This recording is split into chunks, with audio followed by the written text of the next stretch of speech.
Tenemos aquí el examen de reserva del 2018-2019. Igual, ejercicio en el que nos piden estudiar 4 definiciones. Siempre hay que tener en cuenta que no podemos meter la pata porque cuando nos dicen define, tengo que dar la definición del concepto. No tengo que dar una caracterización o una fórmula, sino tengo que decir cuál es ese concepto. En el apartado A nos piden hablar de matrices triangulares inferiores y superiores y hemos visto ambos conceptos, ¿verdad? Es decir, recordemos que cuando yo tengo una matriz, vamos a llamarla M, para que sea una matriz triangular inferior, ¿qué tiene que ocurrir? Que todo lo que haya por encima de la diagonal tiene que ser como cero, ¿verdad? Entonces todo lo que hay aquí es cero. Esto sería una matriz triangular inferior. ¿Y eso qué significa? Que todo elemento M sub I J, si la fila es como menor, estoy por debajo de la diagonal, ¿verdad? Es decir, si fijo la columna J y la fila toma valores menores, tiene que ser este elemento 0 para todo I menor que J, ¿verdad? Mientras que voy a hablar de matriz triangular superior cuando ese triangulito esté arriba. Aparezca la diagonal y todo lo que está por debajo de la diagonal sea cero. Es decir, en la matriz triangular superior, lo que exigimos ahora es que los elementos M sub i j, si estoy por encima de la diagonal, ¿y eso qué significa? Si fijo la fila y fijo la columna y la fila va subiendo, es decir, si la i es mayor que la j, entonces quiero que los elementos sean todos cero. ¿Vale? Pues estos dos son los conceptos que tengo de matriz triangular inferior y superior. Ahora, siguiente concepto, el concepto de rango de un conjunto de vectores. Identificamos el rango como el número de vectores que hay linealmente independientes, es decir, si tengo unos vectores v sub 1, v sub 2 hasta un cierto v sub n, definimos el rango de dichos vectores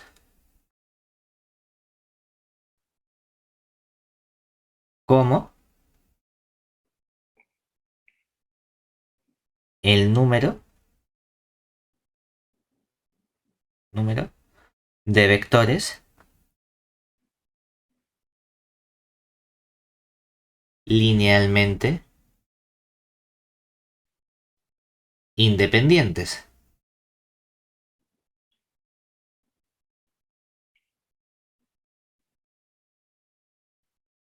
Que sabemos que de hecho ese rango va a ir, es decir, el rango de este conjunto puesto como conjunto a los vectores v sub 1, v sub 2 hasta v sub n es precisamente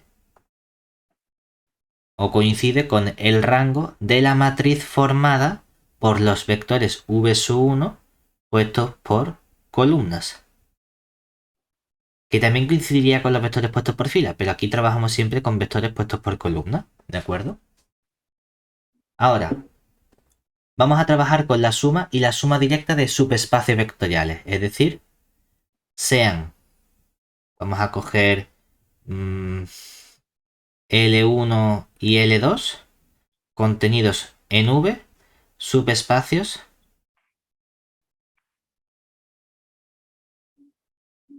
vectoriales. Entonces, por un lado, ¿qué significa hacer la suma? Definimos, por un lado, la suma de L1 y L2 como un nuevo espacio vectorial o subespacio vectorial que llamamos L1 más L2, pero esto es simplemente notación. ¿Cómo se define ese nuevo espacio vectorial? L1 y L2, como son subespacios vectoriales, en particular son conjuntos. Entonces yo puedo estudiar quién es el conjunto L1 unión L2. Y una vez que tengo este conjunto L1 unión L2, puedo coger y convertirlo en un espacio vectorial. Y para eso tengo que coger lo que genera a L1 unión L2. Recordemos que si nos vamos a la definición de sistema de generadores, esto no es otra cosa que coger todos los vectores, vamos a llamarlos v1, le sumamos todos los vectores v2, tales que el v1 es cualquier vector que yo coja de L1 y el v2 es cualquier vector que yo coja de L2. ¿De acuerdo? A esta suma le vamos a poner un apellido, que es el apellido de suma directa. Y para eso necesito una condición adicional. Es decir, diremos que L1 y L2 son suma directa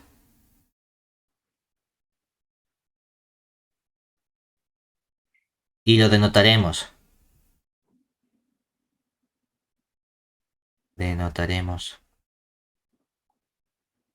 por, le ponemos L1 suma, L2, pero en lugar de una suma le ponemos un circulito a la suma, ¿vale? Si los subespacios vectoriales L1 y L2 solo tienen en común el vector 0. Yo sé que todos los espacios vectoriales siempre van a tener el 0 en común. Por lo que quiero es que no tengan ninguna otra cosa en común. Es decir, que cuando estudio la intersección de L1 con L2, me dé únicamente el vector nulo. Eso significa que estos dos espacios sean suma directa. ¿De acuerdo? Cuidado, porque hay que distinguir entre que dos espacios sean suma directa y que dos espacios sean suma directa igual a otro. ¿Vale? Cuando yo digo son L1 y L2 suma directa, es decir, la pregunta es, ¿tengo L1 más circulito L2? Lo único que tengo que estudiar es si L1 intersección L2 es el conjunto formado por el 0. Pero si la pregunta es si tengo L1, L2 contenidos en un cierto espacio vectorial V, y ahora digo, ¿es L1 suma directa con L2 igual a V? Entonces tengo que comprobar dos cosas. De la parte de suma, necesito que L1 más L2 coincida con el espacio total V. Y el apellido directa se lo pongo por ser L1 intersección L2 igual al 0. Es decir, que el apellido directa significa únicamente que la intersección es el 0. Entonces, si yo te pido son algo suma directa, a secas, simplemente es si la intersección es 0.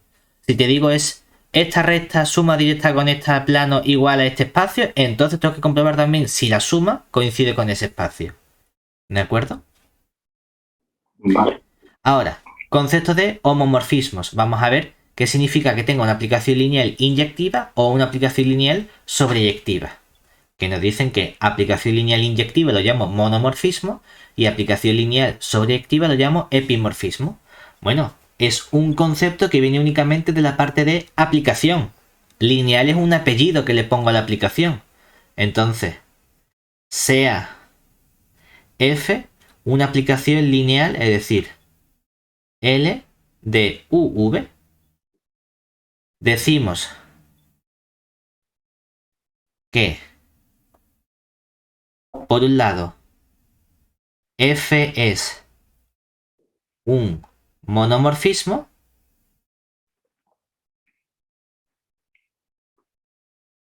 si es inyectiva como aplicación simplemente.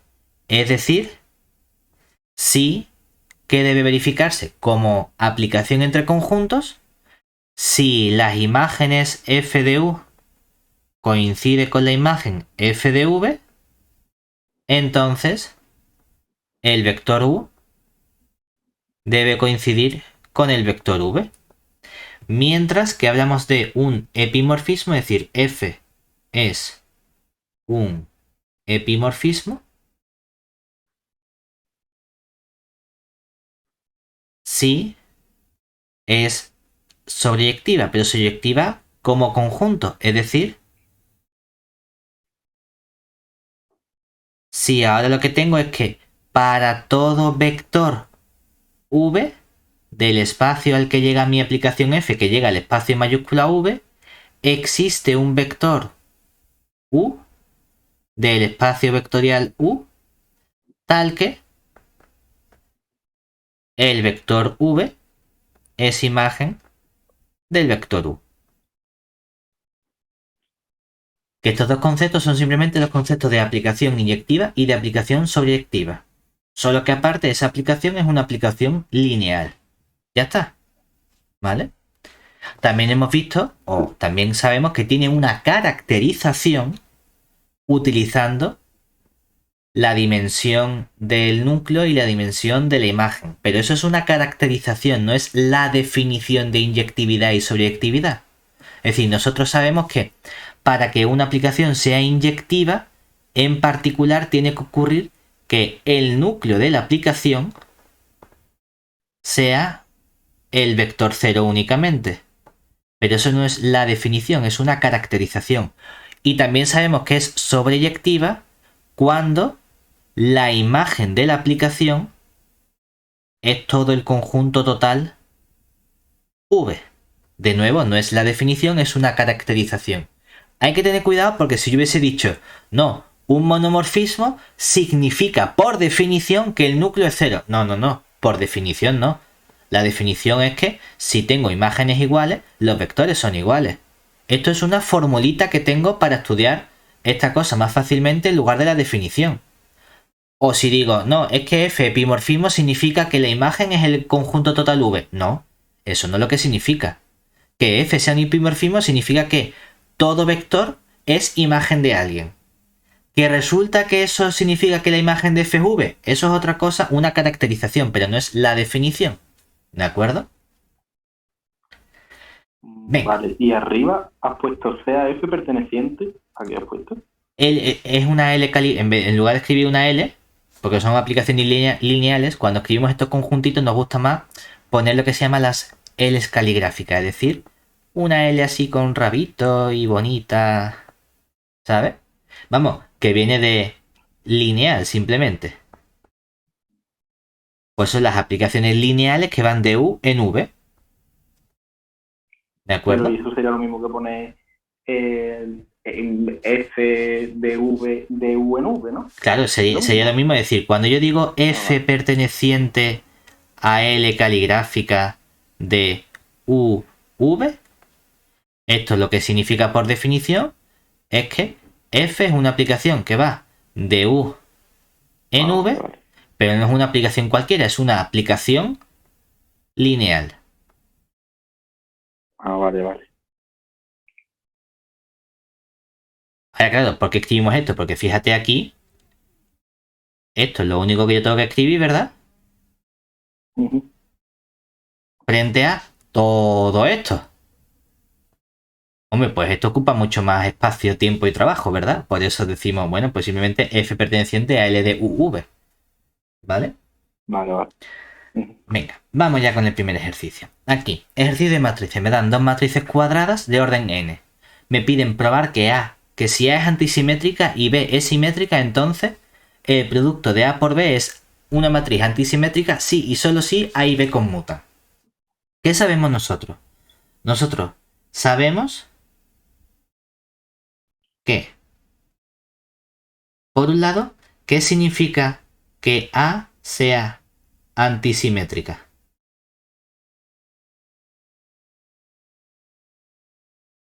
Significa que cuando yo cojo y calculo la matriz traspuesta, me da menos la matriz A. ¿Y qué significa que B sea una matriz simétrica?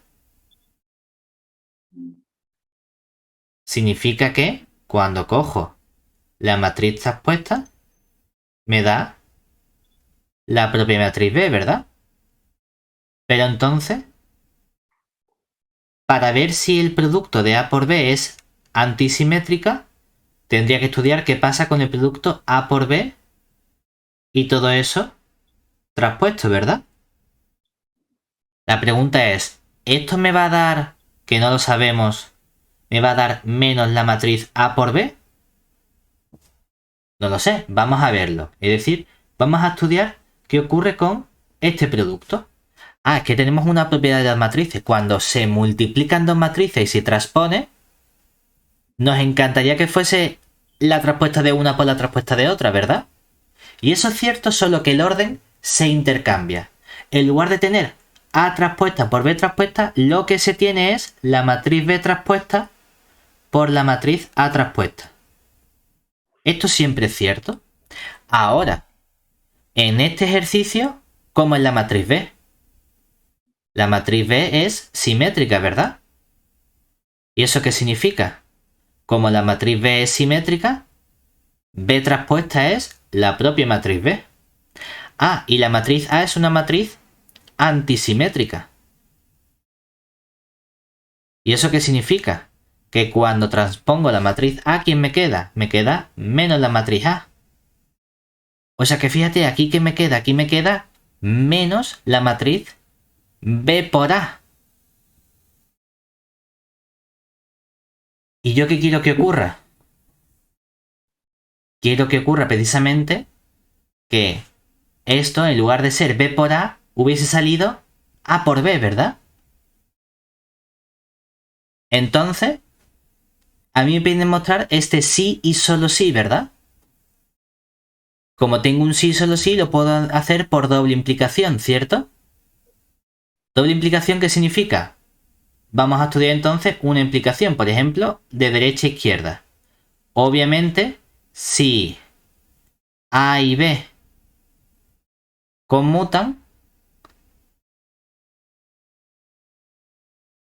entonces, ¿qué ocurre? Cuando nosotros estudiamos este A por B y todo eso traspuesto, ¿qué nos queda? Hemos llegado a la matriz menos B por A y como las matrices conmutan, que conmuta significa que B por A es lo mismo que A por B, pues a mí me queda menos A por B. Y si he cogido una matriz A por B traspuesto y me queda menos esa matriz, es que entonces la matriz A por B, ¿cómo es? Efectivamente, antisimétrica, ¿verdad?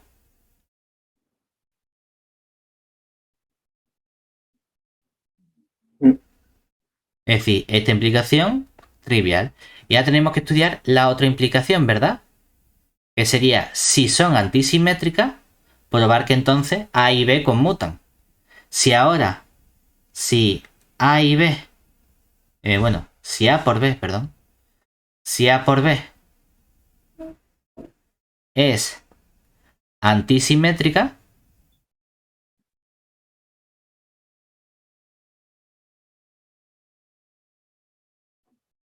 entonces lo que sabemos es que cuando yo cojo A por B y calculo la traspuesta, ¿qué nos queda? Menos la matriz A por B, ¿verdad? Pero hemos visto que la matriz A por B traspuesta, ¿cuánto vale siempre? Vale siempre menos B por A, ¿verdad?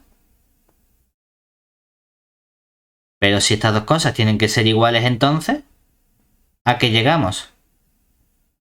Menos A por B es igual a menos B por A, o sea, A por B es lo mismo que B por A.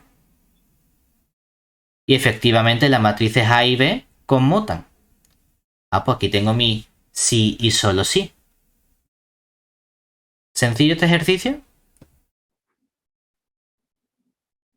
¿O hay alguna dificultad? No, Vale. a ver lo que Que es antisimétrica y simétrica. Exactamente, y ya está. Y luego todo sale relativamente fácil. Son dos puntitos bastante facilitos. Venga, vamos ahora con el siguiente ejercicio. 2 puntos. Me decís vale un poquito más de lo normal. 2 puntos. Me dan A y B valores reales. Y queremos estudiar las soluciones del sistema lineal homogéneo. Que tiene esta matriz de coeficientes. Ojo, no te pide estudia las soluciones. No te dice determine, es decir, calcula.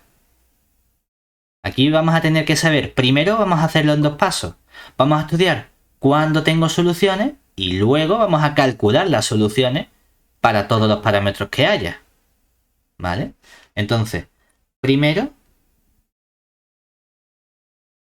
vamos a estudiar el tipo de sistema que podemos tener. Hay un caso que queda automáticamente descartado, ¿verdad? Como es un sistema homogéneo, la solución 0, 0, 0, 0 siempre va a ser una solución válida, ¿verdad? Y eso significa que el sistema nunca puede ser un sistema incompatible.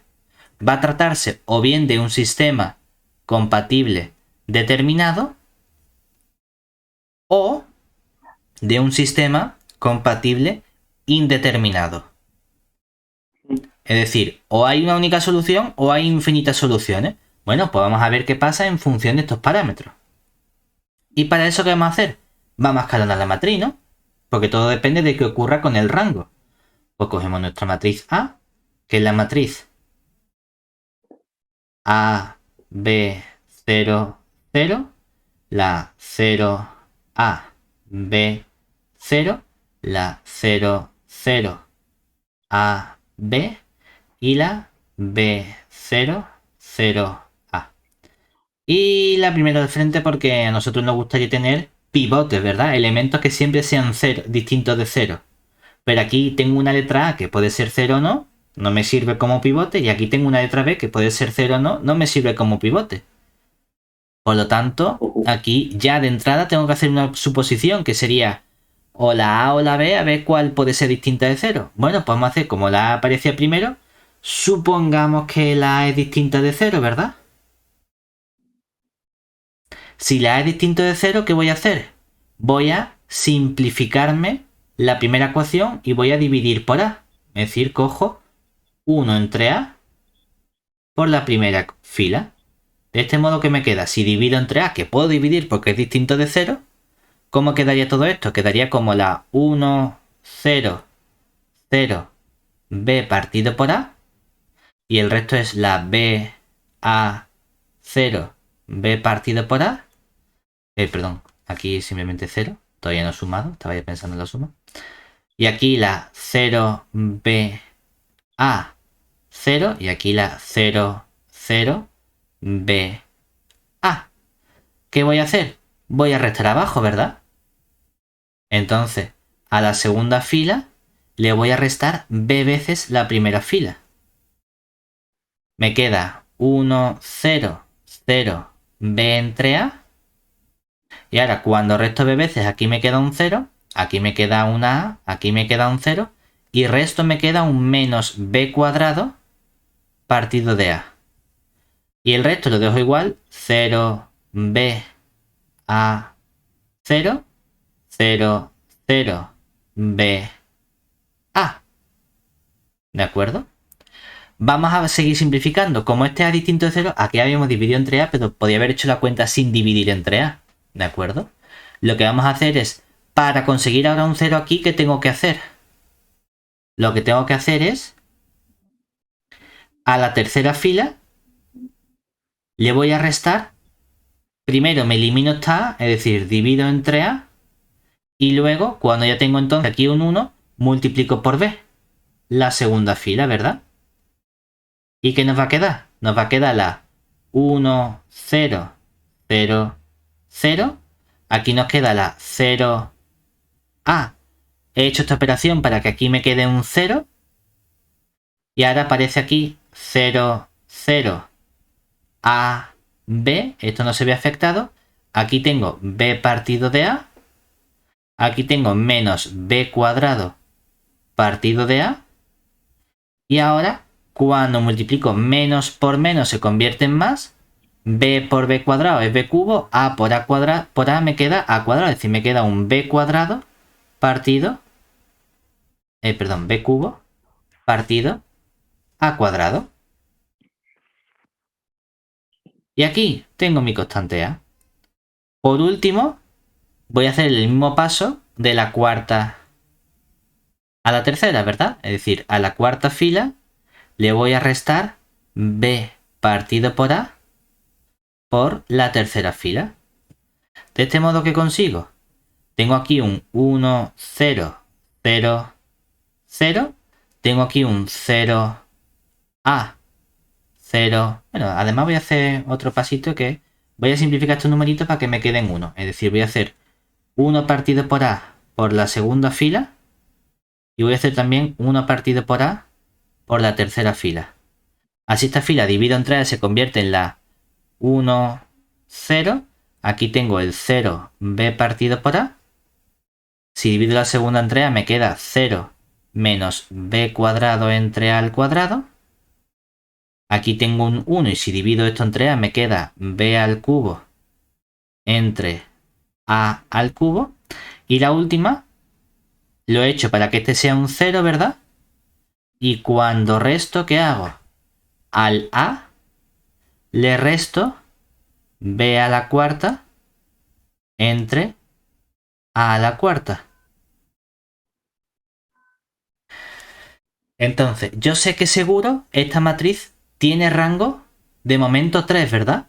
Tiene aquí un pivote, otro pivote y otro pivote. El problema es que este último pivote puede serlo o puede no serlo, ¿verdad? Vamos a analizar qué ocurre en función de los valores de A y B. Entonces, si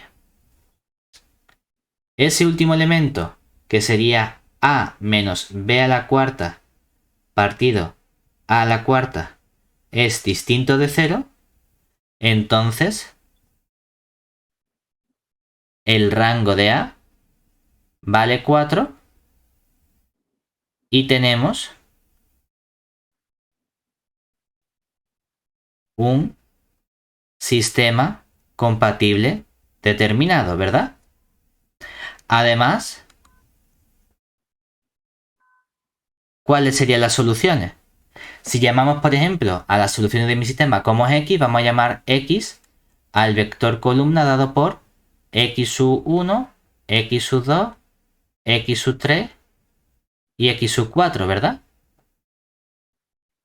En ese caso, si nos vamos a la última ecuación, ¿verdad? Si este número es distinto de 0, ¿eso qué significa? Significa que en esta ecuación que aparece 0 por x1, 0 por x2, 0 por x3, este número por x4 igual a 0. Pero entonces, ¿cuánto tiene que valer x4? La única opción posible es que x4 valga 0, ¿verdad? Pero si nos venimos entonces, si x4 vale 0, 0 por todo esto es 0. ¿Y cuánto vale la x3? 0. Y si x3 vale 0 y x2 vale 0, x4 vale 0, esto desaparece. ¿Y cuánto vale x2? 0 también. Y entonces también la x1 vale 0. Claro, vamos a ver. Si sabemos que por ser un sistema lineal homogéneo, la solución 0 siempre es una solución, y hemos obtenido que aquí es un sistema compatible determinado, es que solo hay una solución, ¿verdad? Y la única solución posible es la solución nula. La solución que yo ya sabía que siempre iba a estar, ¿vale? Entonces aquí hay una única solución que es la 0, 0, 0, es decir, la única solución es la trivial dada por x1, x2, x3, x4 igual a la 0, 0, 0, 0, ¿vale? Bueno, Pero vamos a analizar qué ocurre si esto fuese 0. Porque claro, por otro lado,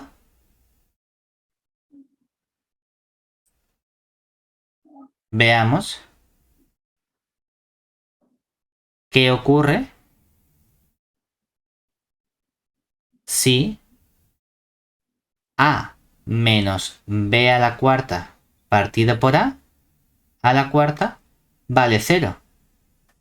Claro, aquí ¿qué estaríamos diciendo entonces? Estaríamos diciendo que esto lo paso sumando, que a es igual que b a la cuarta partido a la cuarta. Estaríamos diciendo entonces que esto paso multiplicando a la quinta es igual a b a la cuarta. Y estaríamos diciendo entonces que ¿cuánto vale a? Hago la raíz quinta, ¿verdad? Y me queda que a es b elevado a 4 quintos. En particular, ¿puede ser b 0? B no puede ser 0 porque si b valiese 0, 0 elevado a 4 es 0, la raíz quinta de 0 es 0 y entonces a valdría 0. Y yo estaba en el caso en el que la a como era, distinta de 0, ¿verdad? Por lo tanto, en particular, b es siempre distinto de 0 en este caso, ¿de acuerdo? No puede darse el caso de que b sea 0, pero a no sea 0, ¿de acuerdo? Bueno, y en ese caso, ¿qué ocurre? Entonces, ¿cuánto valdría el rango de nuestra matriz A? Rango de A sería 3, ¿cierto? Y entonces, ¿qué tipo de sistema tenemos? Tenemos un sistema compatible indeterminado. Es decir, por lo que tenemos un sistema compatible indeterminado. Además que hemos obtenido que cuando cojo la matriz A y hacemos Gauss y escalonamos, ¿a qué matriz hemos llegado? Hemos llegado a la matriz que tiene aquí un 1, 0, 0, 0 y luego aquí tiene un 0, 1, 0, 0 y aquí tiene un 0, 0, 1, 0 y la última componente, ¿verdad? Este a menos b a la cuarta partido elevado a 4, ¿cuánto vale? Hemos dicho que es 0. Pero entonces, aquí aparece el término menos, o bueno, aparece el término b partido por a. Pero si la a vale b elevado a 4 quintos, b entre b elevado a 4 quintos, ¿cuánto vale? Vale b elevado a 1 quinto, ¿cierto? Y aquí aparece ese término, pero elevado al cuadrado y con un signo menos, o sea que aparece menos b elevado a 2 quintos. Y aquí aparece eso mismo, pero con el más, y aparece b elevado a 3 quintos, ¿verdad? Pues esta es la matriz que tengo yo ahora. La matriz de mi sistema de ecuaciones, ya escalonada. Pero si ya está escalonada, puedo darle parámetros a las columnas que no tengan pivote. En la primera columna x1 hay un pivote, no le doy ningún parámetro. En la segunda columna x2 hay un pivote, no doy parámetro. En la tercera columna hay un pivote, no doy parámetro, pero en la cuarta columna no hay pivote. Por lo tanto, le doy a x4, por ejemplo, el parámetro alfa. Y ahora voy a despejar el resto de valores hacia arriba. Ah, pues mira, de aquí tengo 0 por x1 más 0 por x2 más x3 es igual a b por x4. Si x4 vale alfa, pues la x3 ¿cuánto vale? Vale menos b elevado a 3 quintos, todo eso multiplicado por alfa. Y ahora sustituimos aquí, porque entonces x2 ¿cuánto vale? Este pasa sumando y vale b elevado a 2 quintos y todo eso multiplicado por alfa. Y por último, x1, que x1 ¿cuánto vale? Vale menos b elevado a 1 quinto multiplicado por alfa. Estas son las soluciones para todo alfa perteneciente a R. Es decir, que las soluciones de mi sistema son todos los valores x1, x2, x3, x4 de la forma la primera componente vale menos b elevado a 1 quinto por alfa, La segunda componente vale b elevado a 2 quintos por alfa. La tercera componente vale menos b elevado a 3 quintos por alfa. Y la cuarta componente vale simplemente alfa. Y esto sería para todo alfa perteneciente a R. Aquí tenemos las infinitas soluciones de nuestro sistema lineal homogéneo. De momento ya hemos visto qué casos. Hemos visto el caso, es decir, vamos a poner aquí. Opa, aquí. De momento tenemos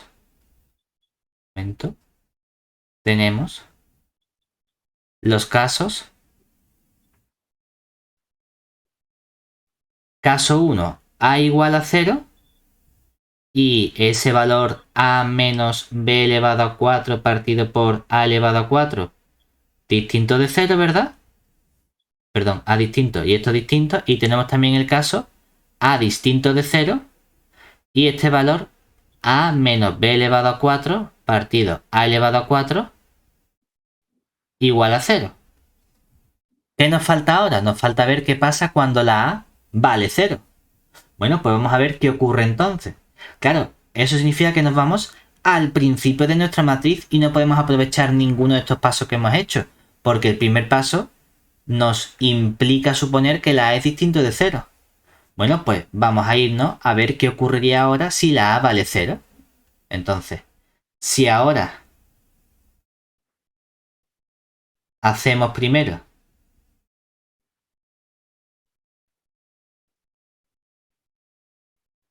a igual a 0, debemos escalonar la matriz A, que nos quedaría ahora la matriz,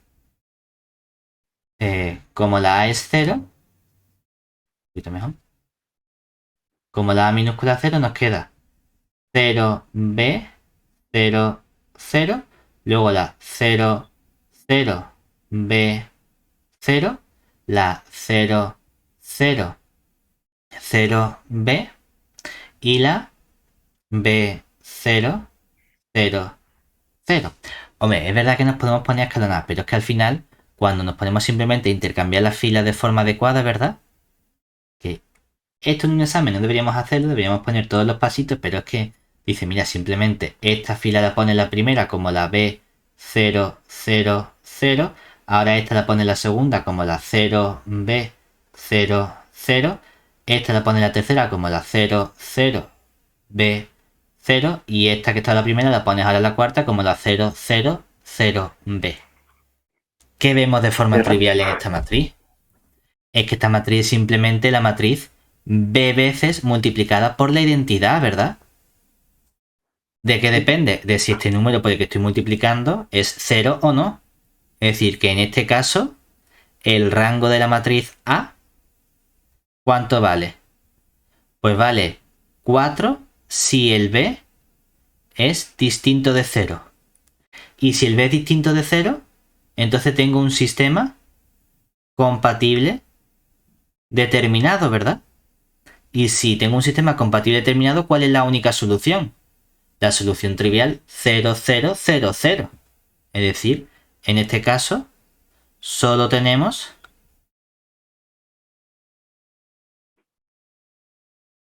la solución trivial 0, 0, 0, 0. Pero ¿cuál es la otra opción? Que el rango, si la B vale 0, ¿cuánto vale el rango? Es que si nos fijamos, si la B vale 0, ¿qué matriz me queda? La matriz nula, ¿verdad? Y el rango de la matriz nula es 0. Oye, pero si justamente tengo que el rango es 0, hay también infinitas soluciones y también tengo un sistema compatible indeterminado. Pero como el rango es 0, resulta que coge el vector que te dé la gana. coge el vector 1, 2, 3, 4. Cuando lo multiplicas por la matriz nula, ¿qué vector te sale? El 0, ¿verdad? Claramente. Y si cojo otro vector, el 3, 5, 8, 7, cuando lo multiplique por la matriz nula, ¿qué vector me sale? El 0. Pero es que si A es la matriz nula por el vector que sea, ¿cuánto me da siempre? 0. O sea que en este caso en concreto, por ser el rango 0, dime. Toda la solución, ¿no? Exactamente, es decir, pero eso es un caso muy puntual que nunca nos suele salir. Lo que pasa es que ha salido en este ejercicio. Es decir, por ser A la matriz nula,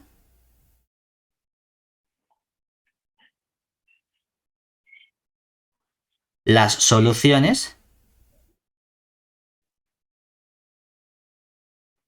son todos los vectores de R4. Es decir, todo es solución. Y dice, pues ya ve, qué maravilloso, ¿no? Un sistema en el que todo vale. Bueno, ha salido así, ¿de acuerdo? Es decir, hemos tenido 4 casos. El caso en el que A es distinto de 0 y esto valía distinto de 0, que entonces aquí había obtenido también un sistema compatible determinado, una única solución, ¿verdad? Mientras que en este sistema, en este caso había tenido un sistema compatible e indeterminado y las soluciones tenían este aspecto.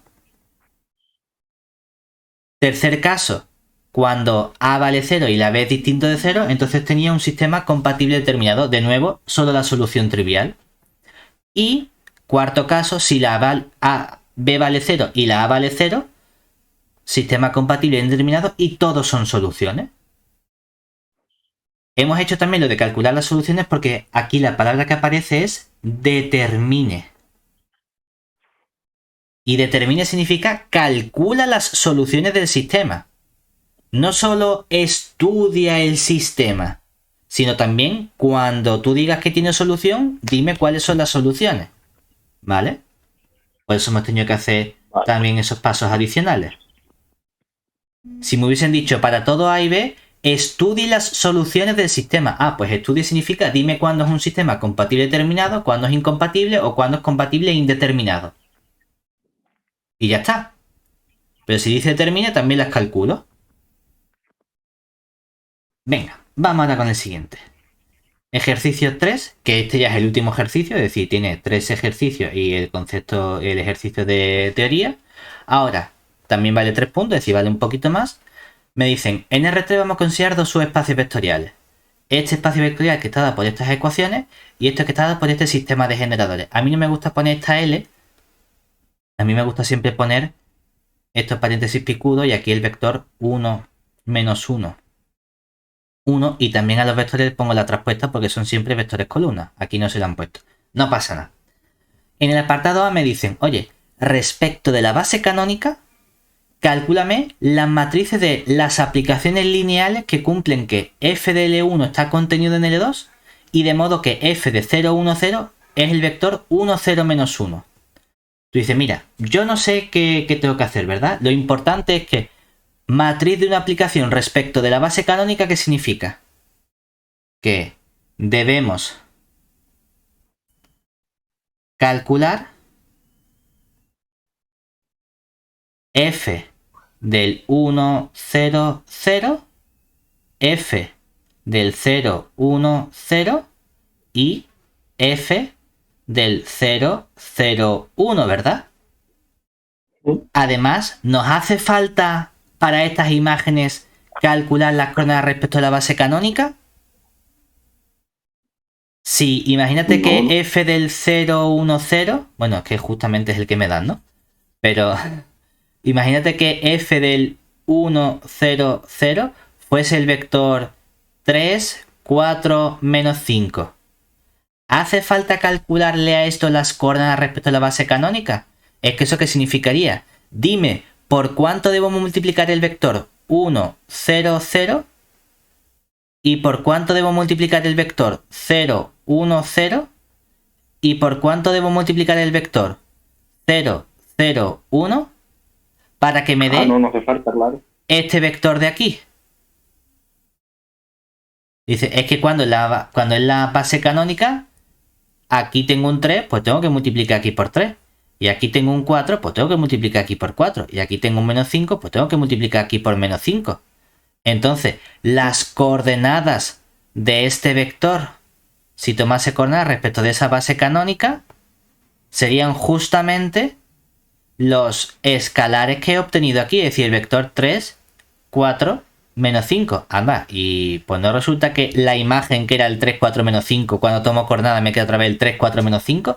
Vale, pues no hace falta que tome formalmente porque me queda el mismo vector. ¿De acuerdo? Entonces, en este caso, ¿qué sabemos? En este caso,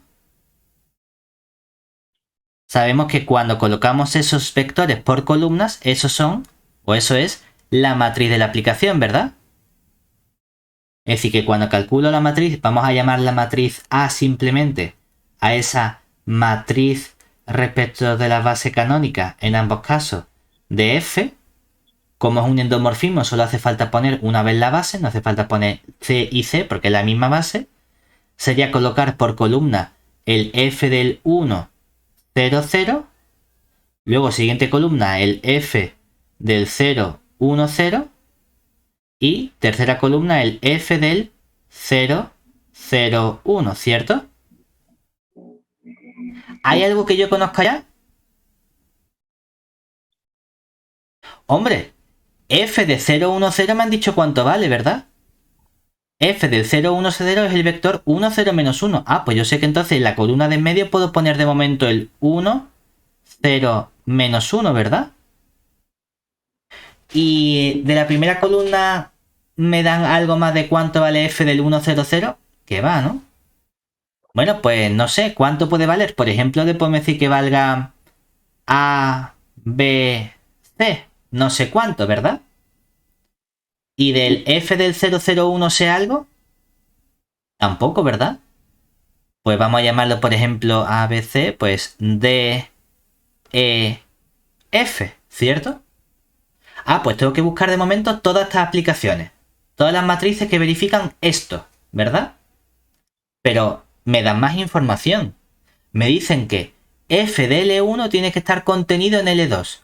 Ah, pues mira, vamos a ver cómo calculo primero F de L1. Para calcular F de algo necesito obtener una base de ese algo, ¿verdad? Pues vamos a sacar una base de L1. Es decir, para estudiar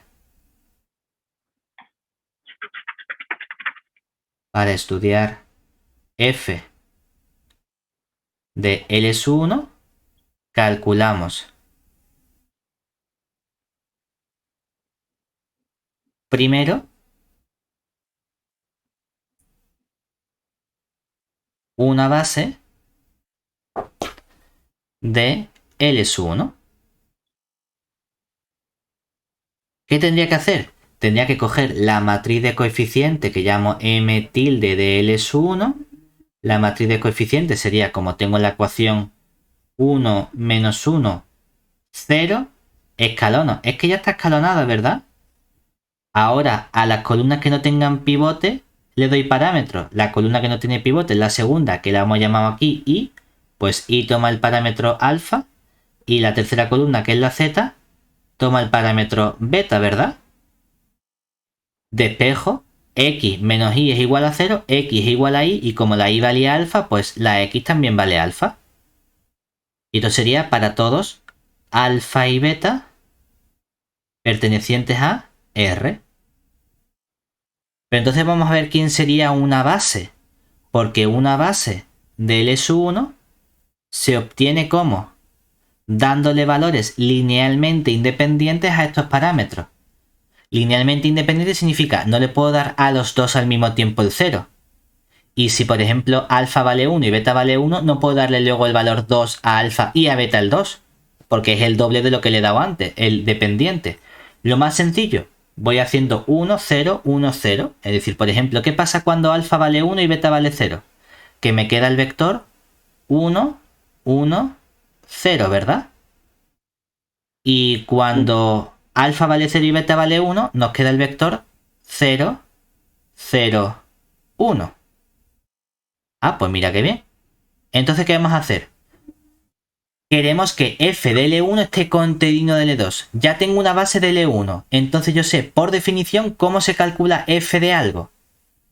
Tomando generadores de la imagen de cada elemento. Es decir, sabemos entonces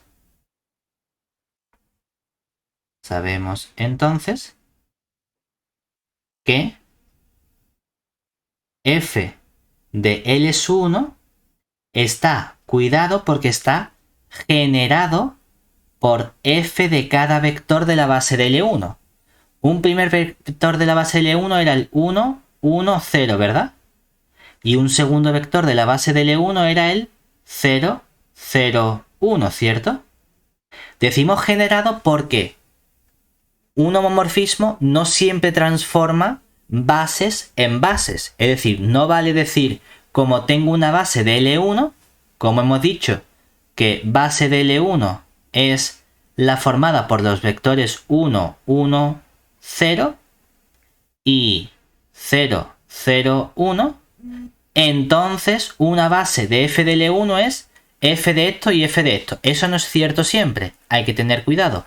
Por eso ponemos aquí generado por. Lo que sí hemos obtenido es que ¿cuál era la matriz de f? Era una primera columna A, B, C, ¿verdad? La segunda columna era este 1, 0, menos 1. Y la tercera columna la hemos llamado D, E, F, ¿verdad? Lo ponemos así porque entonces, de forma sencilla, es lo mismo hacer f del 1, 1, 0 que multiplicar la matriz A por el vector 1, 1, 0, ¿verdad? Para eso nos sirven las matrices. Y es lo mismo hacer f del 0, 0, 1 que multiplicar la matriz A por el vector 0, 0, 1. Eso sí, son vectores columnas. Cuando multiplicamos matriz por vector, ¿qué nos queda? Fila por esta columna sería A por 1, 1 por 1, D por 0. Nos queda la primera componente, ¿vale? A más 1. Y la segunda componente sería B por 1, 0 por 1, E por 0. Pues nos queda simplemente B. Y la tercera sería C por 1, menos 1 por 1 y F por 0. Pues nos queda C menos 1. Ah, pues ya tengo este primer vector. Y ahora cuando multiplico A por el 0, 0, 1, me queda 0 por 0, o sea, A por 0, 1 por 0, D por 1, D, B por 0, 0 por 0, E por 1, E, y C por 0, menos 1 por 0, 1 por F, F. Claro, precisamente me ha quedado lo que había dicho yo que era la imagen del 001. Había dicho que F de 001 era el vector de EF. Vale, ya tengo estos dos vectores. Ahora, quiero que f de L1 esté contenido en L2. Eso significa que todo vector de L1 verifique las ecuaciones de L2. O que todo vector de L1, de f de L1 se exprese como combinación de vectores del 1 menos 1, 0, ¿verdad? Perdón, 1 menos 1, 1. Aquí tiene dos opciones. Opción número 1. Vamos a sacar unas ecuaciones implícitas independientes de L2. Que lo podemos hacer de forma relativamente sencilla, ¿verdad? Entonces, vamos a sacar esas ecuaciones.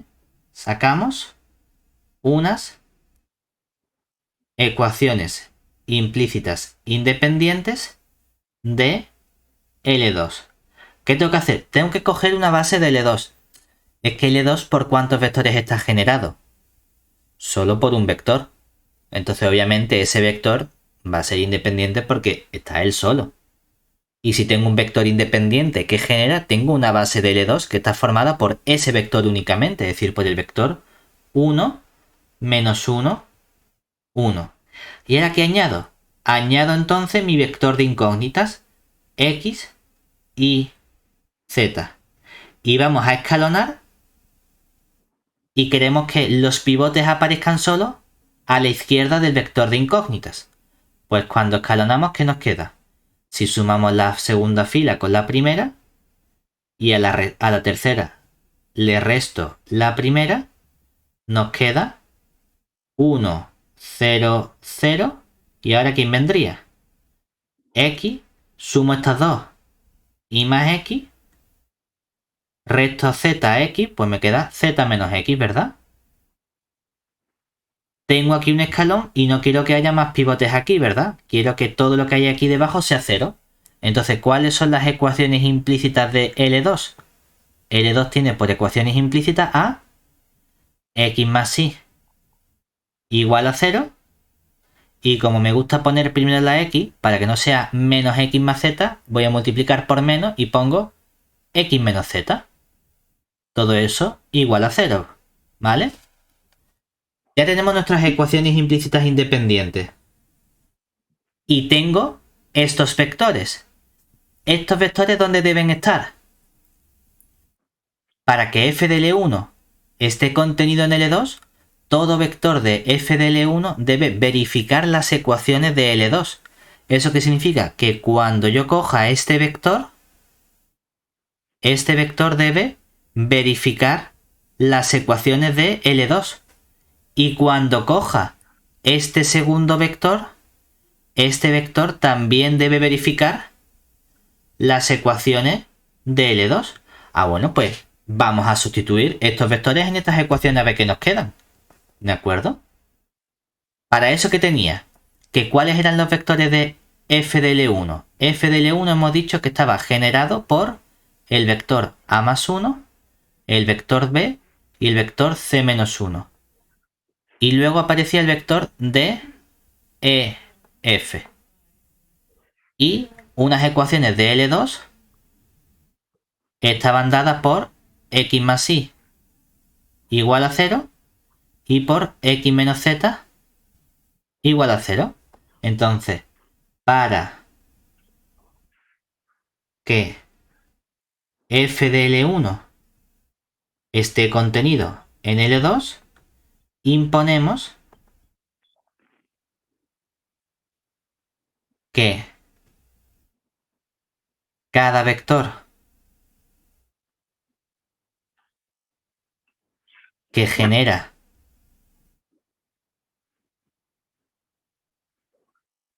a f de L1 verifique las ecuaciones implícitas independientes de L2. Es decir, primera condición, vamos a coger este vector de aquí. ¿Qué tiene que ocurrir para que el vector a más 1, b, c menos 1 pertenezca a L2? Lo que tiene que ocurrir es que verifique sus ecuaciones. ¿Y eso qué significa? Vamos a sustituir aquí y x más y tiene que ser 0. Es decir, ¿cuánto vale la componente x? A más 1. ¿Cuánto vale la componente y? B.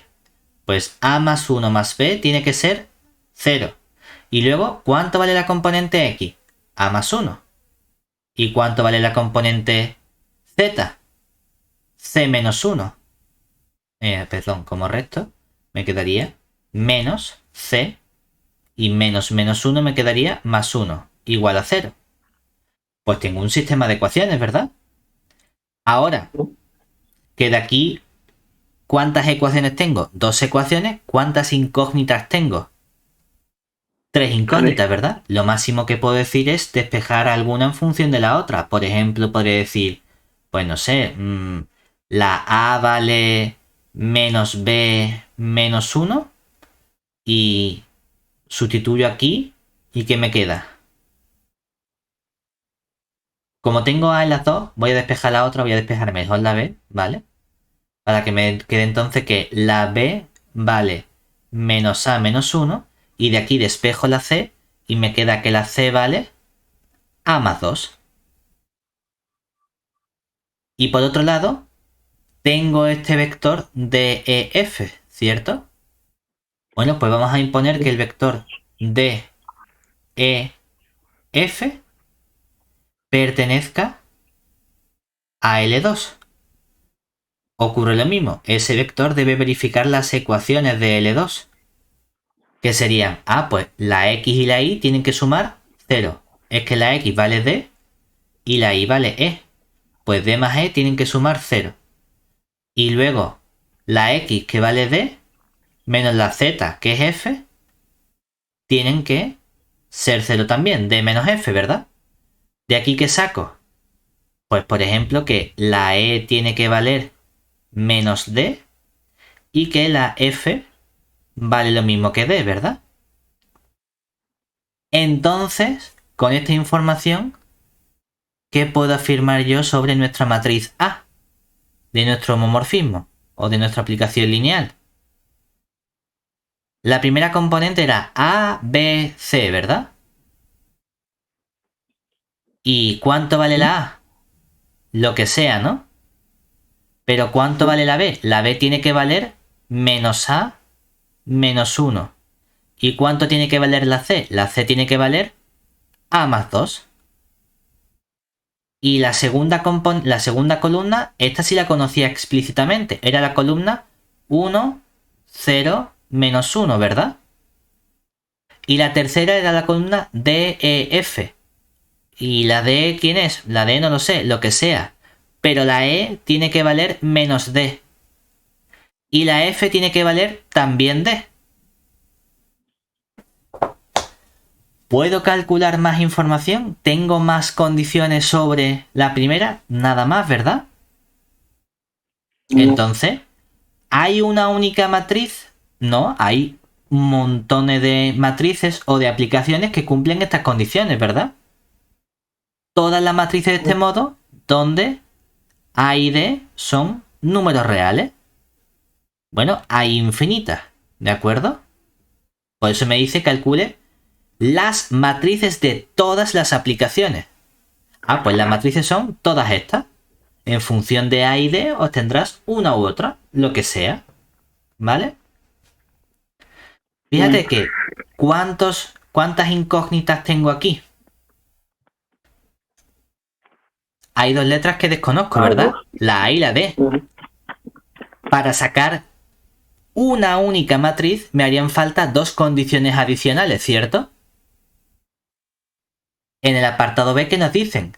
Ahora determina la aplicación lineal, una en concreto, que además de todo lo del apartado A, también cumple estas dos condiciones extra. Anda, fíjate, si cumple todo lo del apartado A, la matriz de esa aplicación es algo así, ¿no?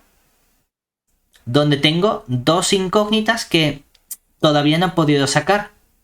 Pero ¿cuántas condiciones me dan aquí? Dos condiciones adicionales, ¿verdad? No. Anda. Dos incógnitas, dos condiciones. Tiene toda la pinta de que voy a ser capaz de sacarlo, ¿verdad? Pues vamos a hacer eso. Es decir, en el apartado B vamos a utilizar todo lo que hemos hecho ya en el A y añadimos esta información adicional. Es decir, para el B, de momento, sabemos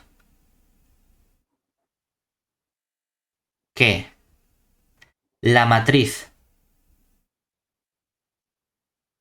A de F es de la forma como, pues tiene que ser una matriz que es A mayúscula igual, la primera es una A, luego venía un menos A menos 1, luego venía un A más 2, la segunda columna era la 1, 0, menos 1 y la última columna era la D menos D, D. Bueno, vamos a añadir las condiciones que nos dan aquí. Entonces, primero imponemos que cuando calculo f del 1, 0, menos 1, eso tiene que darme el menos 3, 2, menos 1, ¿verdad? ¿Y eso qué significa? Claro que, por ejemplo, hacer f del 1, 0, menos 1 es lo mismo que multiplicar la matriz A por el vector 1, 0, menos 1, ¿verdad? ¿Y qué nos queda? Cuando multiplicamos fila por columna, aquí tendríamos la matriz A1D, luego la menos A menos 1, 0, menos D, la A más 2, menos 1D. Todo eso lo voy a multiplicar por el vector 1, 0, menos 1. Si multiplicamos fila por columna nos quedaría A por 1, A, 1 por 0, nada, D por menos 1, pues menos D. Fila por columna, menos A, menos 1, 0, nada, menos D por menos 1, más D. Y por último, fila por columna, A más 2 por 1 sería A más 2, menos 1 por 0, nada, y aquí nos queda menos D. Y todo Espérate, ¿y eso... eso para qué lo está haciendo? ¿No? ¿El qué? O sea, esto que estoy haciendo ahora, ¿esto para quién lo está haciendo? Porque quiero que f del 1, 0, menos 1 valga el menos 3, 2, menos 1, ¿verdad? Ah, vale, vale, vale, sí. Entonces primero calculo f de esto, que hacer f del vector es lo mismo que multiplicar matriz por vector. Me queda este vector, pero me han dicho que ese vector, ¿cuánto tiene que ser? Tiene que ser menos 3, 2, menos 1, ¿verdad? Entonces aquí que tengo un sistema de tres ecuaciones con dos incógnitas, y con esos sistemas tenemos que tener mucho cuidado. Tengo el sistema a menos d igual a menos 3. Pero aquí me queda menos a más d igual, el menos 1 pasa sumando a 3, ¿verdad? Y por último me queda a menos d igual a ¿cuánto? Este 2 pasa restando y me queda igual a menos 3, ¿cierto? Oye, es que en verdad, ¿esto qué sistema es? A menos d igual a menos 3, a menos d igual a menos 3, y esto es menos las otras ecuaciones. Es decir, este sistema no es un sistema, sino que simplemente tengo una ecuación que se repite 3 veces. Es decir, es simplemente a menos d, por ejemplo, igual a menos 3. Vale, pues ya tengo una primera ecuación que deben verificar mis incógnitas a y d. Claro, vamos a ver si ahora con la segunda condición saco otra ecuación, ¿vale? Entonces vamos a utilizar que 1, 1, 1 tiene que pertenecer al núcleo de f.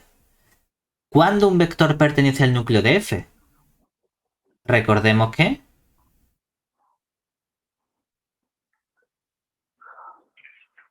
el vector 1, 1, 1 pertenece al núcleo de f si... ¿Cuánto debe valer f del 1, 1, 1? Para que algo esté en el núcleo significa que f de ese algo vale 0, 0, 0, ¿verdad? Entonces, ¿qué tenemos que hacer ahora? En lugar de hacer f del vector igual al menos 3, 2, menos 1, hago f de este vector igual al 0, 0, 0. Ah, vale, pues vamos a calcular cuánto vale f del 1, 1, 1. Es que esto es igual que antes. La matriz A, que era la matriz A menos 1, A más 2. La segunda columna, la 1, 0, menos 1. Y luego la D menos D, D. Ahora lo voy a multiplicar por el vector 1, 1, 1. Y eso nos proporciona el vector fila por columna. Pues A más 1 más D. Fila por columna, menos A menos 1 menos D. Fila por columna, A más 2 menos 1 más D. Y todo eso tiene que ser igual al vector 0, 0, 0. Realmente obtendríamos también un sistema de ecuaciones, ¿verdad? Pero la primera ecuación sería A más D. Y este 1 lo paso restando igual a menos 1, ¿verdad? Pero la segunda ecuación sería menos A menos D igual a 1, que es menos esta. Y esta última ecuación sería A más D, 2 menos 1 más 1, es la misma ecuación tres veces. Ah, pues mira, igual que antes. He obtenido otra condición que deben verificar mis incógnitas A y D, ¿cierto? Entonces, ¿qué tenemos que hacer? Resolver un sistema de ecuaciones, es decir, resolvemos el sistema de ecuaciones que sería, primera ecuación que haya obtenido, a menos d igual a menos 3, ¿vale? Pues a menos d igual a menos 3. Segunda ecuación que he obtenido, a más d igual a menos 1, ¿vale? Pues a más d igual a menos 1. Resuelvo este sistema que puedo hacer, por ejemplo, reducción, ¿no? Sumo las dos ecuaciones, menos d más d, 0, a más a, nos queda 2a, menos 1 menos 3, menos 4. Si 2a es menos 4, divido entre 2 y la a vale menos 2. Si la a vale menos 2, ¿cuánto vale la d? El menos 2 lo paso sumando, 2 menos 1 es 1, entonces la d tiene que valer 1, ¿verdad? Luego, ¿cuál sería la matriz de la aplicación f que estoy buscando? La primera componente era a, pero como a vale menos 2, nos queda la matriz menos 2. Luego venía menos a menos 1. Si la a vale menos 2, menos 2 sería un 2, y si le resto 1 nos queda un 1. Y luego venía a más 2, pero si la a vale menos 2, menos 2 más 2, 0. Segunda columna, esta siempre estaba igual, la 1, 0, menos 1. Y tercera columna, la d, 1, menos d, menos 1. Y por último, d otra vez 1. Ahora bien, ¿me piden la matriz o me piden la aplicación lineal? Me piden la aplicación lineal, ¿verdad? Entonces debo dar esa aplicación lineal en lugar de su matriz. Vamos, que es una tontería simplemente porque entonces, ¿quién sería la aplicación? Pues la aplicación lineal.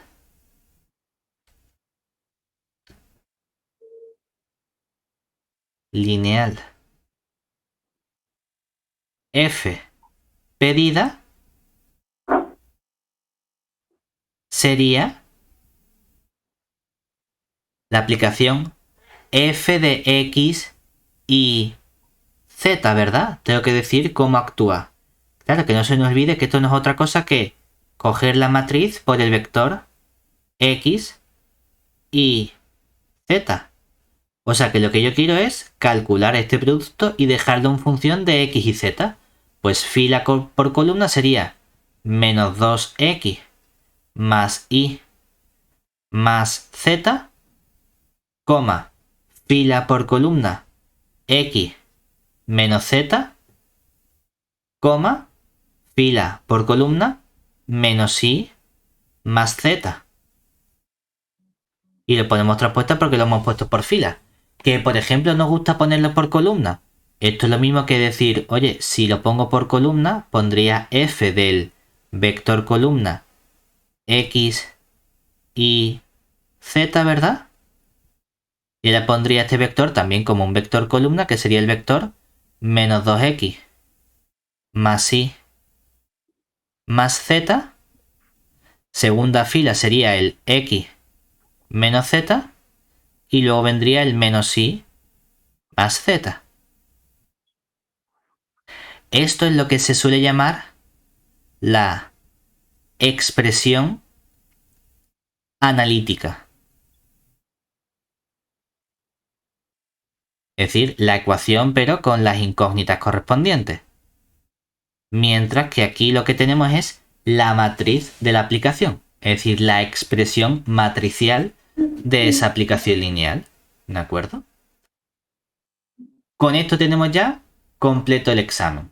Ya hemos terminado de calcular esa aplicación en concreto, que ahora es una única, porque tenía dos incógnitas y con estas dos condiciones adicionales he sacado cuál es el valor de esas dos incógnitas.